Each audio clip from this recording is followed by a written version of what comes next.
Selamat pagi Bapak dan Ibu, para devosan kerahiman ilahi. Bacaan hari ini dari buku harian Santa Faustina nomor 601 sampai dengan 603. Pernah ketika salah seorang dari para suster kami jatuh sakit berat dan seluruh kongregasi berhimpun di dekatnya. Hadir juga seorang imam yang memberikan absolusi kepada suster itu. Tiba-tiba aku melihat banyak roh kegelapan. Maka tanpa menyadari kehadiran para suster, aku meraih pemercik air suci dan memercikkan air suci kepada roh-roh kegelapan itu. Dan seketika itu mereka pun menghilang. Tetapi ketika para suster datang ke ruang makan, Mother Superior menegur aku bahwa aku mestinya tidak memercik suster yang sakit di hadirat imam, sebab pemercikan itu adalah tugas imam. Aku menerima teguran itu dengan roh penyesalan, tetapi air suci memang merupakan pertolongan besar bagi orang yang menghadapi ajal.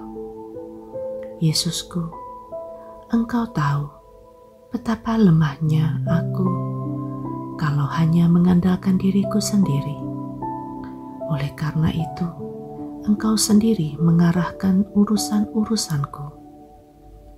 Dan aku tahu ya Yesus, bahwa tanpa Engkau, aku tidak dapat berbuat apa-apa.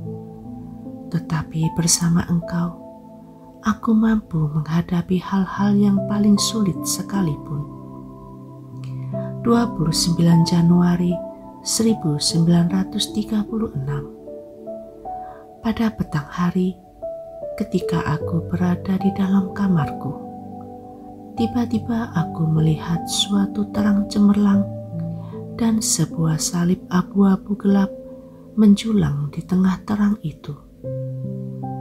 Tiba-tiba aku merasa terserap ke dekat salib itu. Aku menatapnya dengan tajam, tetapi tidak dapat memahami suatu pun. Dan karena itu aku berdoa, sambil bertanya, apa artinya semua ini? Pada saat itu, aku melihat Tuhan Yesus, dan salib itu menghilang. Tuhan Yesus duduk di tengah terang cemerlang itu, dan kakinya sampai sebatas lutut tenggelam dalam terang itu, sehingga aku tidak dapat melihatnya. Yesus membungkuk kepadaku, memandangku dengan ramah, dan berbicara kepadaku mengenai kehendak Bapa Surgawi. Ia memberitahukan kepadaku bahwa jiwa yang paling sempurna dan kudus adalah jiwa yang melakukan kehendak Bapa. Tetapi jiwa seperti itu tidak banyak, dan bahwa ia memandang dengan kasih istimewa kepada jiwa yang menghayati kehendaknya.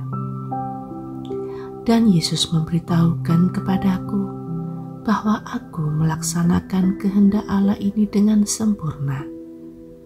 Dan karena alasan ini, aku menyatukan diriku denganmu dan bersatu denganmu secara mesra dan istimewa. Dengan kasih yang tak terselami, Allah memeluk jiwa yang melaksanakan kehendaknya. Aku memahami betapa besarnya kasih Allah kepada kita, betapa sederhananya Ia meskipun tak terselami, dan betapa mudahnya kita menyatukan diri dengan Dia, meskipun keagungannya begitu besar. Tidak dengan seorang pun, aku dapat menyatukan diri dengan begitu leluasa dan begitu mudah, seperti aku menyatukan diri dengan Allah.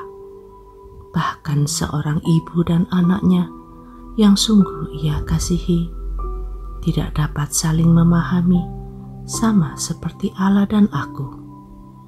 Ketika aku berada dalam persekutuan dengan Allah, aku melihat dua sosok pribadi tertentu. Aku tahu situasi batin mereka. Mereka berada dalam situasi yang memprihatinkan. Tetapi aku percaya bahwa mereka pun akan memuliakan kerahiman Allah. Yesus, Engkau andalanku.